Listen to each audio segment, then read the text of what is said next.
자기소개 부탁드릴게요. 안녕하세요. 순천 팔마고등학교 3학년 김찬미입니다. 항마을도서관 소속 책향기 인문 독서회 회원 안순옥입니다. 이름은 이인순입니다. 76세고요. 신홍식입니다. 나이는 7땡입니다. 저는 서울시립대학교 경영학부 4학년 재학 중인 신지혜입니다. 저는 서울시립대학교 사회복지학과 2학년 재학 중인 장소윤입니다. 저는 서울시립대학교 도시사회학과 4학년 김진영입니다. 한국미디어 리터러시 교육협회 대표직을 맡고 있는 이선희라고 합니다.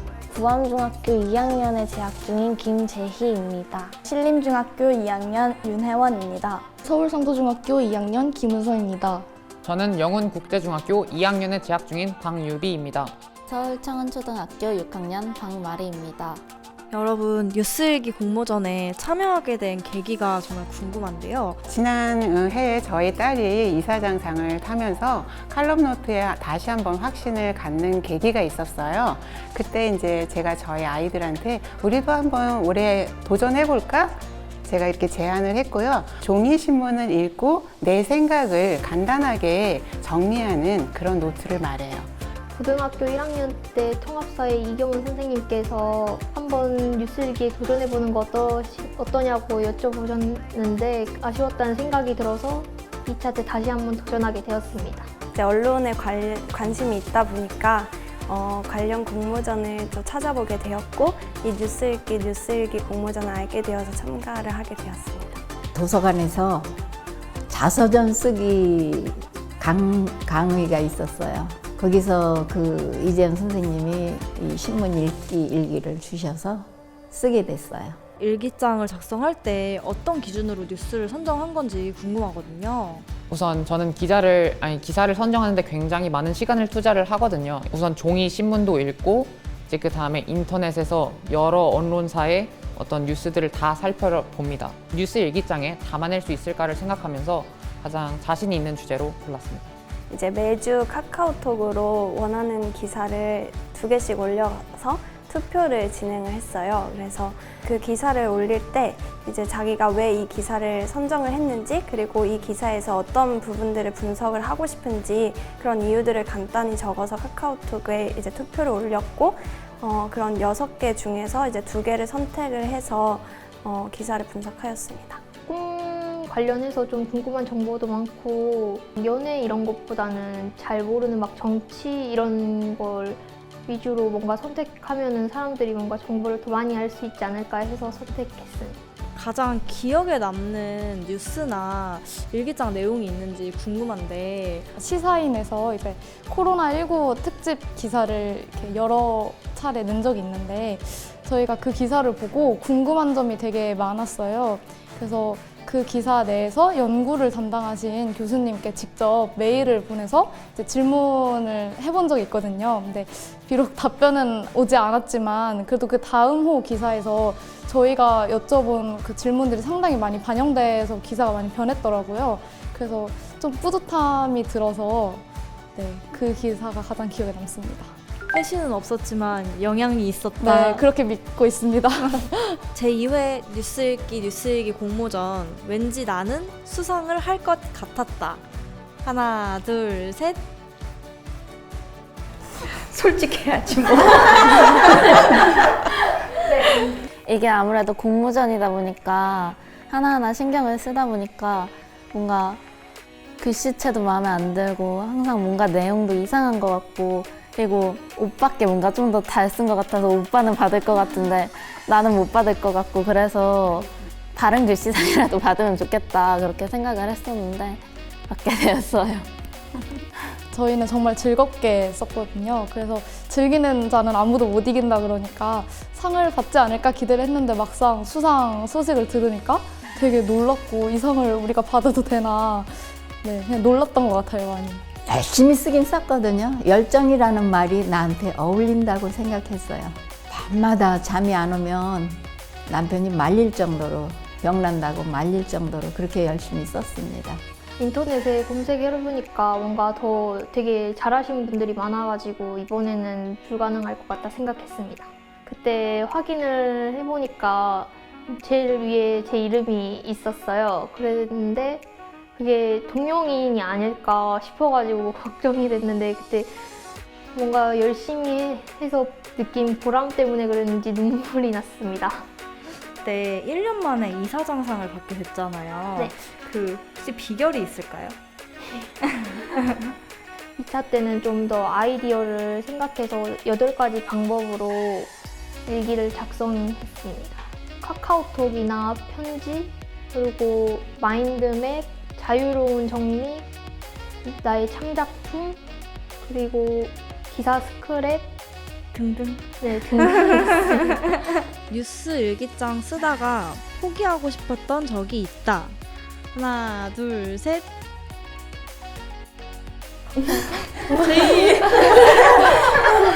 학원이나 건강 문제로 인해서 일주일 동안 아예 칼럼에 손도 못 댄 적이 있었는데 정말 커트라인 한 5분, 10분 전에 냈던 적이 있는데 그때 이렇게까지 해가지고 내가 대회에 나가야 하나라는 생각이 들어서 그만하고 싶었어요.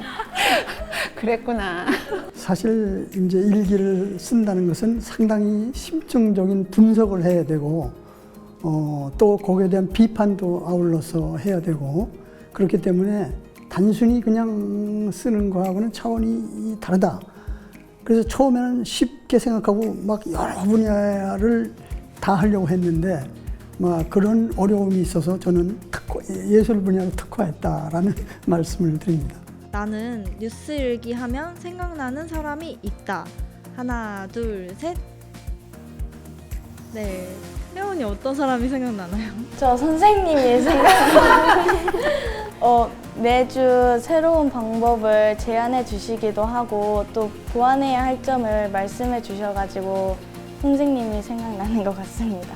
네, 저는 처음 뉴스 일기를 접하게 된 이재현 선생님, 저희 동아리 멤버이시기도 하고 보수 없이 지도도 해주세요. 그분이 생각이 납니다. 저희가 가장 많이 다뤘던 그러니까 기사의 기자님이 시사인의 천관율 기자님이시거든요. 그래서 심도 깊은 기사들을 많이 써주셨는데 그래서 저희가 많이 좀 어려워했습니다. 그래서 생각이 납니다. 앞으로 쉽게 써주세요. 네, 정말 좋은 기사인데 아니에요. 정말 좋습니다. 응원합니다. 신홍식님께서 종이 신문을 보고 뉴스 일기를 많이 쓰셨잖아요. 그래서 이거 좀 조언해주고 싶은 내용 있으신지. 다양한 분야의 심층 기사를 쓸 수 있다는 데 가장 큰 장점이 있는 것 같아요.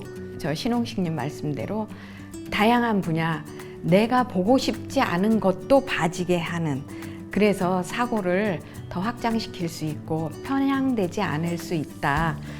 인터넷 기사의 장점은 편리성인 것 같아요. 그래서 저희가 이제 대학교를 다니면서 아무래도 과제도 해야 되고 수업도 들어야 되고 하니까 시간도 많이 부족하고 하다 보니까 이제 자연스럽게 편리한 인터넷 매체를 활용하게 되는 것 같은데 인터넷 신문의 장점은 이제 저희가 같은 주제의 기사에 대해서 다른 언론사들의 어떤 논조로 각각 기사를 작성했는지 이제 읽으면서 쉽게 비교해 볼 수 있고, 그래도 이제 종이신문도 좋지만 좀 다양한 언론사의 기사를 읽어보고 싶으시다면 이제 저는 인터넷 매체를 활용해서 기사를 읽어보는 것도 좋은 것 같아요. 네, 우리도 인터넷 기사 봐요. 그러니까 인터넷 신문에서 찾아보다가 더 심층적인 게 필요할 때는 종이 신문을 봤으면 좋겠어요. 선생님이 가르치고 있지만 오히려 또 제자들한테 배운 점이나 자랑스러우셨던 순간이 있을 것 같아요. 저는 오늘 우리 친구들이 이렇게 힘든지는 사실 몰랐어요. 왜냐하면 일주일에 한 번씩 따박따박 제출해요. 그리고 하나하나 제가 알려줬던 것들을 다 100% 적용을 해서 녹여냈더라고요. 그런 모습 자체를 보면서 저는 너무너무 감동받았고 학생들한테 너무 고마웠고 이러한 태도들을 제가 생활 속에서 정말 배우고 싶었어요. 왜냐하면 저는 아이들한테 쓰라고 자리는 깔아줬지만 저는 안 쓰고 있잖아요. 저는 일주일에 한 번씩 안 쓰고 있어요. 배상을 탄 우리 딸도 저한테 하는 말, 엄마 일주일에 한 번씩 한번 써보세요. 이러더라고요. 네. 뉴스 읽기 앞으로도 이대로 쭉 할 거다. 하나, 둘, 셋. 사실 제가 막 그렇게 엄청 다른 친구들에 비해서 큰 상을 사실 받지는 못했어요. 그래서 이제 제 목표는 다음에는 어떤 조금 더 높은 상을 좀 더 노려보자 하는 마음에서 한 번 더 도전하고 싶습니다. 원래 이번 한 번은 쉴까 고민했었는데 뭔가 좋은 아이디어가 하나 떠올라서 한 번 더 도전해 봐야겠다 생각했습니다. 어떤 아이디어인지 말해줄 수 있어요? 그건 노 코멘트 하겠습니다. 뉴스 읽기를 추천해주고 싶은 사람이 있다면 어떤 분이 계실지 말씀 부탁드릴게요. 요즘 저희 세대들 그런 또래 친구들한테 추천을 해주고 싶어요. 그 이유는 사실 그런 심층적인 기사를 읽는 거는 습관이 잘 안 되어 있거든요. 그런데 이제 뉴스 읽기 공모전을 하면서 그런 사회의 문제에 더 많이 관심을 갖게 됐고 또 그런 사고력이나 문해력도 높아진 것 같아서 저는 그런 청년들에게 추천을 해주고 싶습니다. 여동생한테 추천해주고 싶습니다. 왜요? 예를 들자면 차별이라는 단어가 있다면 이게 무슨 뜻인가 이런 걸 맨날 물어보는데 그런 점에 있어서 이렇게 뉴스를 한 번씩 읽고 자신의 입장을 이렇게 뉴스 일기로 정리를 함으로써 생각도 정리를 하고 단어 능력도 많이 향상될 것 같다는 생각이 들어서 추천해주고 싶습니다. 제 동생이랑 한번 같이 해보고 싶어요. 왜요? 동생이 제가 이거 쓰고 있으면 언니 뭐 한다고 쪼로 달려가서 이건 이렇게 해야지 이렇게 막 말을 했는데 자기도 얼마나 잘 쓰나 한번 보고 싶어요. 특히 청소년들한테요.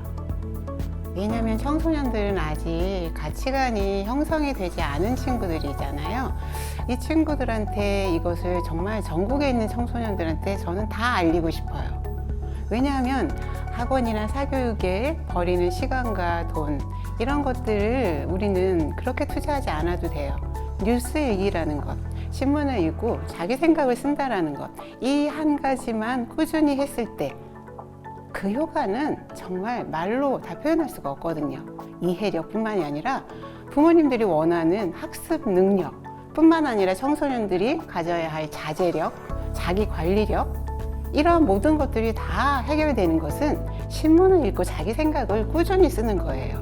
저는 그걸 확신하기 때문에 특히나 청소년들한테 권하고 싶습니다. 승나야, 우리 뉴스 읽기 같이 해보자. 청년 여러분, 우리 뉴스 읽기 같이 해봐요. 친구들아, 우리 뉴스 읽기 같이 해보자. 야, 너도 할 수 있어. 역시 기분서야.